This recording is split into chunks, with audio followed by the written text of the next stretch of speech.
Imagine building the world's tallest skyscrapers with nothing but raw steel beneath your boots and no safety harness to catch you. In the 1880s, a community from Kanawake near Montreal stepped into this void above New York, setting in motion a fearless Mohawk tradition that would shape America's skyline. Against impossible odds, fathers and sons walked the clouds, rewriting who could claim these heights. But why did this remarkable journey begin atop the Dominion Bridge? And how did it lead to generations risking everything, beam by beam? In the late 19th century, Canada's hunger for steel bridges reshaped the skyline along the St. Lawrence River. Railroads raced to connect cities, and contractors like the Dominion Bridge Company faced a constant need for skilled hands to assemble towering frameworks above water and forest. The pace was relentless. By the mid-1880s, the Canadian Pacific Railway's new cantilever bridge demanded a workforce able to handle dizzying heights and heavy steel. Dominion Bridge turned to the nearby Kanawake Mohawk community, whose land bordered the bridge's southern abutment. At first, Mohawk men were hired as day laborers, unloading supplies and hauling materials. Yet as the steel skeleton rose, foremen noticed something unusual. The Mohawk workers were climbing girders and striding across beams with a confidence that set them apart from the rest of the crew. Contractor correspondence from the era describes the company's surprise at how quickly these men adapted to high steel work. An unnamed Dominion Bridge official later recalled, "It was quite impossible to keep them out. They did not have any fear of heights." The company responded by training a dozen young Mohawks as riveters, forming the nucleus of what would become a generational trade. This was not a story of myth or destiny, but of economic pull and practical opportunity. The bridge boom created a steady demand for workers who could handle the risks and the technical demands of steel construction. Dominion Bridge, like other contractors, needed reliable crews for projects across Quebec and Ontario. As each new bridge rose, more Mohawk men learned the trade, teaching each other the rhythms of riveting, bolting, and balancing high above the river. By the turn of the century, these skills had become a source of livelihood and pride, passed from one generation to the next. The apprenticeship model, fathers training sons, older cousins guiding the young, emerged directly from this industrial setting, laying the groundwork for a tradition that would soon reach far beyond Canadian borders. On the Kanawake Reserve, the clang of steel and the hum of industry became part of family life. Apprenticeship began early, not in formal classrooms, but out on the job sites where fathers, uncles, and older cousins worked side by side.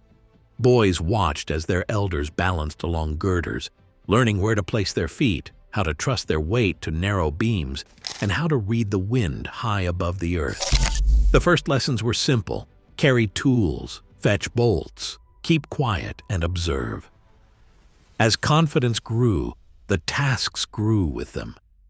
Oral histories from Kanawake elders recall how a father might offer a steady hand or a quiet word of instruction, but the real teaching happened in motion, each step a demonstration of skill and nerve. This way of learning was rooted in the rhythms of family and community. Ironwork was not just a job, but a shared pursuit, a means of supporting relatives and building a future. Fathers passed down the craft to sons, not just through words, but through the daily repetition of work, showing how to grip a beam, how to sense the sway of steel, how to keep calm above the river's rush. In the evenings, stories of the day's work traveled around kitchen tables, blending caution with pride. The apprenticeship was as much about character as about technique. Young men learned to respect the dangers and to rely on the people beside them. Trust became as important as balance. By the time a boy was old enough to join a riveting gang, he had already spent years absorbing the unwritten rules of the trade. The knowledge flowed through families, connecting generations. This apprenticeship model, born out of necessity and sharpened by experience, became the foundation for a tradition that would carry Mohawk ironworkers far beyond their home, setting the stage for migration to booming cities where their skills were in demand. Every Sunday evening, the roads between Kahnawake and New York City filled with the steady movement of Mohawk ironworkers.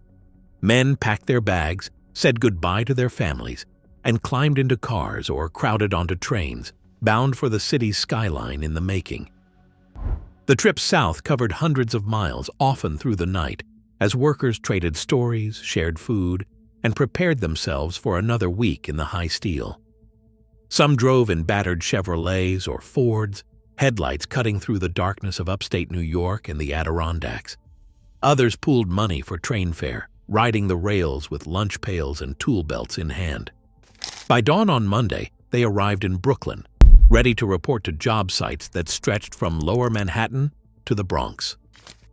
This rhythm shaped the lives of entire families.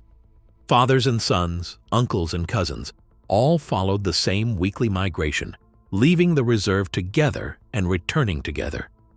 The pattern was so regular that children in Kahnawake could set their clocks by it. Fathers left on Sunday night, returned on Friday evening, and spent every weekend at home before repeating the journey. The separation was hard, but the routine brought a sense of order and predictability. Paychecks from New York skyscraper jobs supported households back on the reserve, while the brief reunions each weekend kept family bonds intact. On Fridays, the reverse migration began. As soon as the last shift ended, men retraced their route north, sometimes racing to make it home before midnight. The roads and railways became arteries connecting two worlds, one rooted in Mohawk tradition, the other in the ever-growing cityscape of New York. This weekly commute was more than a logistical feat. It was a lifeline that allowed Mohawk ironworkers to build America's tallest towers while staying anchored to home. On the quiet streets of North Gowanus, Brooklyn, the hum of distant construction gave way to a different kind of industry. Inside narrow brownstones and walk-up apartments, Mohawk women ran boarding houses that became the backbone of the community. These homes were more than a place to sleep. They offered a lifeline for men arriving from Kahnawake, tired after the long journey south and the week's work in the high steel. At the peak, 700 to 800 Mohawk people lived in this enclave, creating a neighborhood where nearly every door opened to a familiar face. The women who managed these boarding houses juggled endless responsibilities. They cooked meals that reminded men of home, bannock bread, stews, and corn soup, stocking up on staples from local markets. They kept rooms clean, washed work clothes stained with the city's grit, and offered a steady hand to newcomers learning the rhythms of life in New York. For many, these houses were the first stop in America, a place where Mohawk was spoken around the table, where news from Kahnawake arrived with every letter, and where children learned songs and stories in their own language. Census records from the 1950s list Mohawk names on every buzzer at addresses like 375 State Street. In these crowded apartments, generations shared space. Grandmothers tended young children, while mothers took shifts at nearby factories or organized church events at Keeler Presbyterian. The boarding house network functioned as an informal employment agency too. Women passed along word of job openings, union meetings, and safe routes to job sites, ensuring that no one faced the city alone. Photographs by Reagan Tarbell capture the warmth and resilience that defined these households. In the evenings, laughter and music spilled from open windows, mingling with the sounds of the city. Within these walls, culture and kinship flourished, sustaining the Mohawk community through years of hard labor and separation. The boarding house network, built and maintained by women, made it possible for men to risk their lives in the sky while staying rooted in the comforts of home. Language carried more than words inside those Brooklyn boarding houses. Mohawk conversations drifted through narrow hallways, mixing with the clang of pots and the laughter of children. Elders told stories in Kanyenkeha, their voices shaping memory and pride. This was how knowledge moved, through talk, through listening, and through the patient repetition of daily life. Apprenticeship didn't begin with a union card or a foreman's nod. It started at home, with a grandfather's tale of the river or a mother's quiet lesson on respect. Children learned to listen for the tone in a warning, to recognize the difference between a joke and a serious instruction. These were skills as necessary as balance or grip, passed along as naturally as breathing.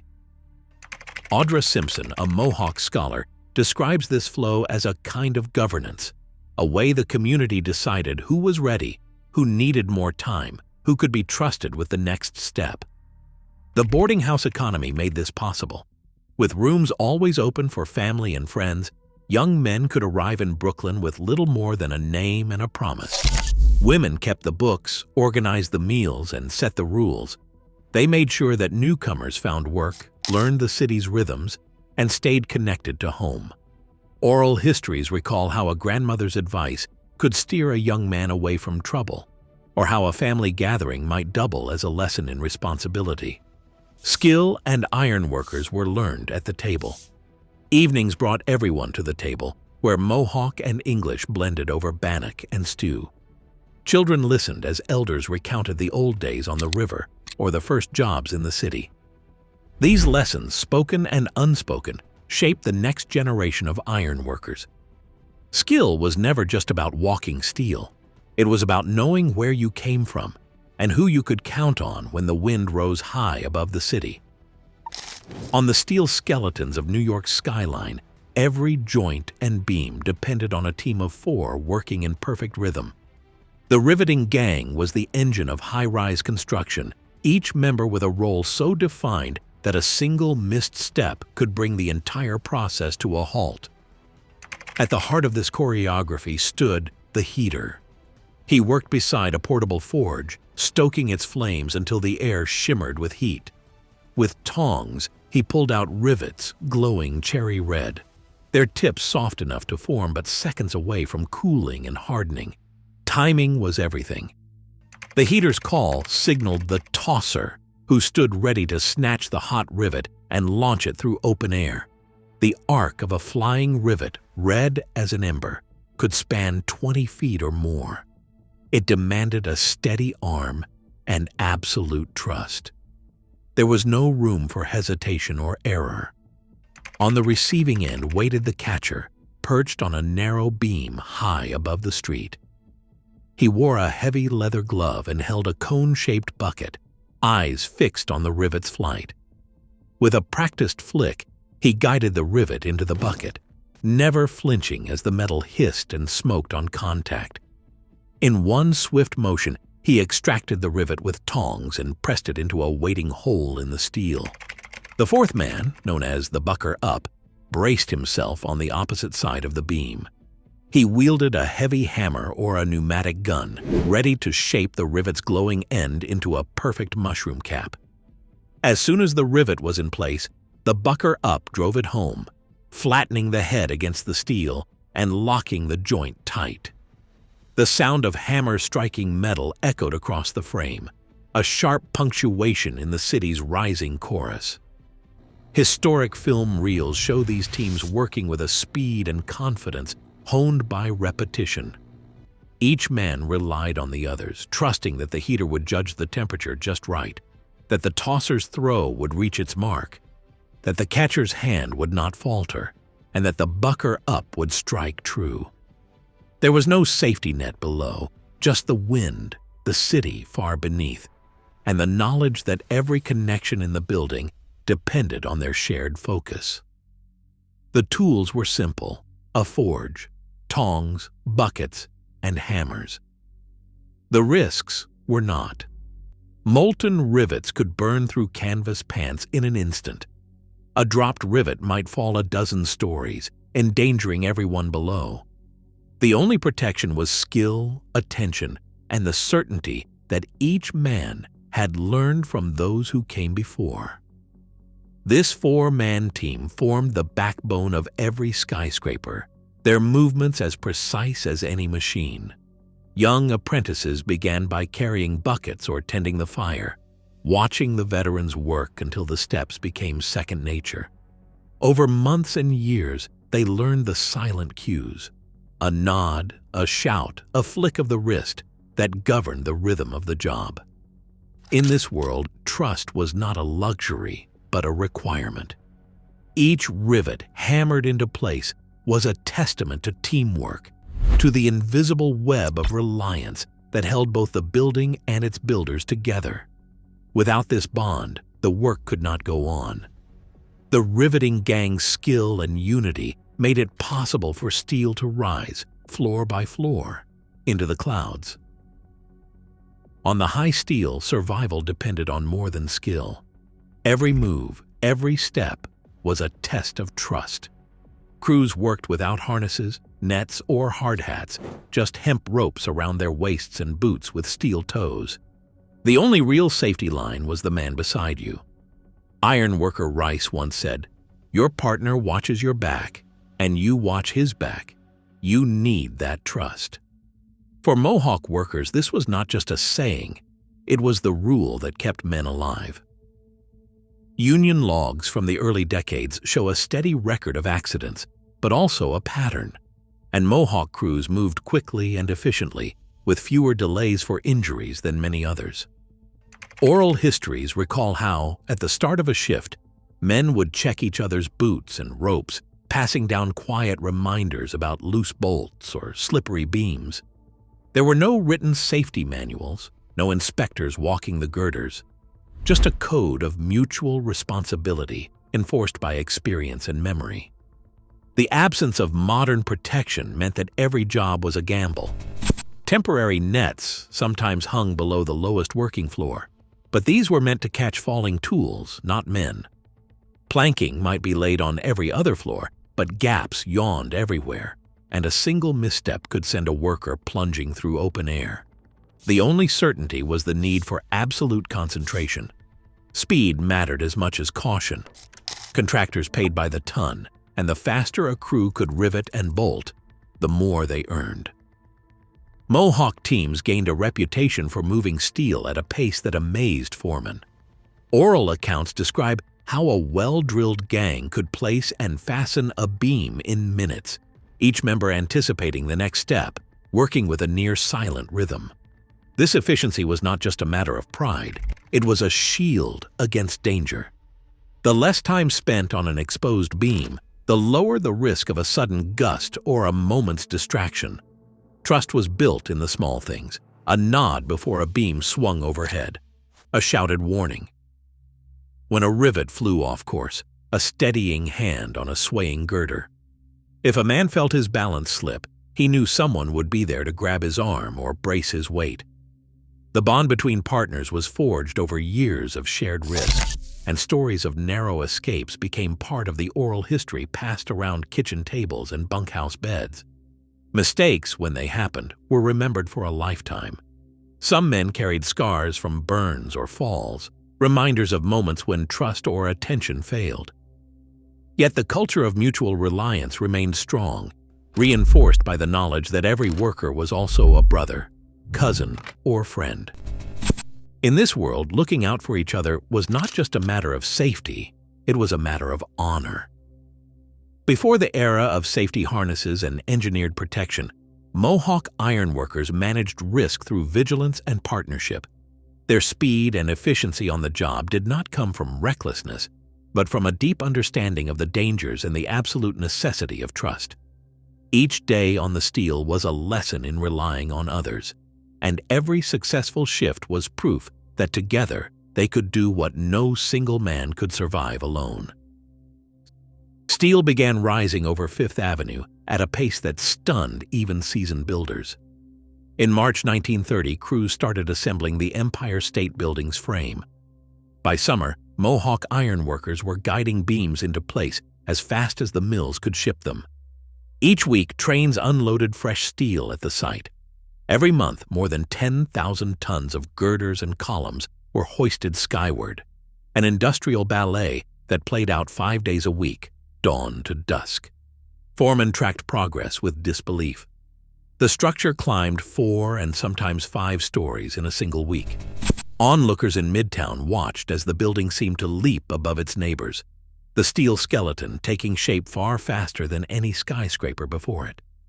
The Mohawk riveting gangs moved from floor to floor, never missing a beat. Their rhythm was relentless. Rivets hissed and hammered, beams swung into place, and the city's tallest tower grew higher by the hour. The pace was so intense that by September 15, 1930, the final piece of steel was set, just 25 weeks after the first column touched bedrock. No other project had matched this speed. The men who walked those beams rarely appeared in the headlines, but their hands and nerve made the impossible routine. The building's record-breaking rise was a tribute to their mastery. The Empire State's frame was finished in half a year, a feat that would define an era and set a new standard for what a team of skilled ironworkers could achieve. Mohawk Ironworkers left their mark on far more than a single building. Their hands shaped the Chrysler Building, where crews climbed into the clouds as the Art Deco spire pierced the Manhattan skyline in 1930. Riveting gangs worked floor by floor, balancing on beams while the city's tallest tower changed almost overnight. Their skill was just as evident on the George Washington Bridge, where Mohawk teams helped stretch steel cables and assemble the massive towers that would span the Hudson River by 1931. These projects demanded not just nerve, but careful coordination. Each beam, each rivet, was placed with the same precision that defined their work on skyscrapers. The World Trade Center stands as another testament. Hundreds of Mohawk ironworkers joined the effort in the late 1960s and early 1970s, guiding steel into place as the Twin Towers rose above Lower Manhattan. Joe Norton, a Mohawk ironworker, spent years working between the 80th and 101st floors, braving winds so fierce they could stop a shift cold.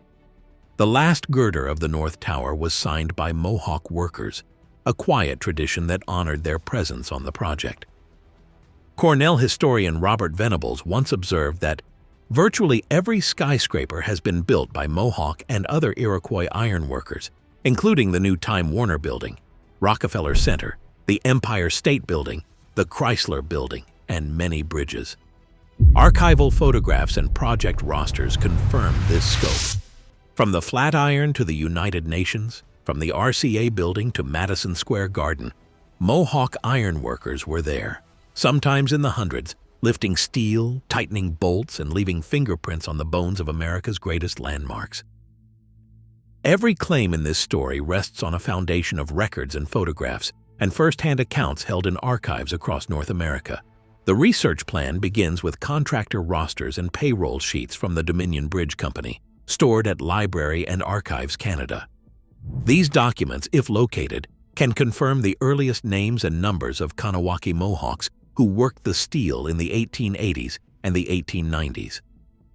The McCord Museum in Montreal holds a collection of photographs and company correspondence that may reveal faces and voices behind the tradition's origin. For the New York era, the Port Authority of New York and New Jersey maintains construction logs and crew dispatch records for projects like the George Washington Bridge and the World Trade Center. The Empire State Building's own archives, managed by Empire State Realty Trust, may contain contractor lists and site photographs from the record-breaking build in 1930. Union records from the International Association of Bridge, Structural, Ornamental, and Reinforcing Ironworkers, especially Locals 40 and 361, are critical for tracing employment patterns, accident logs, and wage data from the 1920s through the present. Museums also hold essential pieces, including the National Museum of the American Indian Booming Out exhibit and the 9/11 Memorial Skywalkers collection, both of which feature images and oral histories of Mohawk ironworkers at work and in community. Each request for access to these archives is logged and formal, with permission sought to reproduce photographs, construction records, and interview transcripts. The aim is full transparency. Every landmark and loss in this narrative must be traceable to a source, credited to the families and institutions who have preserved the evidence. August 29, 1907. The Quebec Bridge stretched over the St. Lawrence, its steel skeleton gleaming in the late afternoon sun. That day, Alexander Beauvais, a respected riveting gang leader from Kanawake, noticed something wrong. 2 rivets had snapped near a splice, and the ribs of the bridge were bending. He reported his concerns to a supervisor, but the warning was brushed aside. Minutes later, as Beauvais returned to his crew, the south arm of the bridge groaned and gave way. In less than 20 seconds, 4,000 tons of steel crashed into the river below. 75 men died in the collapse. Among them were 33 Mohawk ironworkers from Kanawake, fathers, brothers, sons. Some families lost 4 or 5 men in a single instant. The oldest victim, So-Se-O-Ri, left behind a pregnant wife and 11 children. Only 8 Mohawk bodies were ever recovered. The rest remained buried beneath twisted steel and river mud, mourned by a community that would never be the same. The disaster sent shockwaves through Kanawake. Grief ran deep, with 25 widows and over 50 children left fatherless. The pain-shaped tradition. From that day forward, Mohawk families refused to send entire groups of relatives to the same job. The bridge collapse was not only an engineering failure, it was a wound that echoed through generations, remembered in stories and memorials on the reserve. For the men who survived, like Beauvais, who escaped with a broken foot and nose, the memory of that day would shadow every step taken on high steel, a constant reminder of what could be lost in a single overlooked warning. Steel still rises over New York, and Mohawk ironworkers remain part of the skyline's living story. Today, crews from Kanawake and Akwesasne travel much as their grandfathers did, but the job looks different from the days of hemp ropes and open beams. Modern ironworkers start as apprentices, often in their teens, learning from seasoned hands who insist on both technical skill and respect for the old ways. The union's training centers now require months of classroom instruction and on-the-job mentorship before a new recruit is trusted to walk the steel. Safety is no longer left to chance or tradition. Full-body harnesses, hard hats, and strict protocols are part of every shift. Federal rules and union contracts demand it, and every Mohawk crew enforces these standards as a matter of pride and duty. The legacy is visible on the city's tallest towers. After the September 11th attacks, more than 200 Mohawk ironworkers joined the effort to clear Ground Zero and raise the new One World Trade Center. Some of those men had helped build the original Twin Towers decades earlier. Others were the sons and grandsons of those first crews. On the new tower, every worker wore a harness clipped to the steel, and safety briefings opened each morning. But the apprenticeship remained, a father showing a son how to read the wind on the 90th floor, a foreman reminding a rookie to check every bolt twice. The tradition endures not because the world stands still, but because each generation finds its own way to honor the past while shaping the future. The skyline keeps changing, and so do the tools. Yet the line of Mohawk ironworkers, steady, skilled, and fiercely loyal, continues, building upward with every beam and every lesson passed down. Today, over 800 Mohawk ironworkers still travel from Kanawake and Akwesasne to job sites across North America. Their legacy is not just steel and skyline, it's a living testament to resilience and skill, challenging stereotypes in real time. As cities reach ever higher, the question remains, who gets credit for building the future? The answer still hangs in the balance, hundreds of feet above our heads. Thanks for watching. Let's keep this story alive.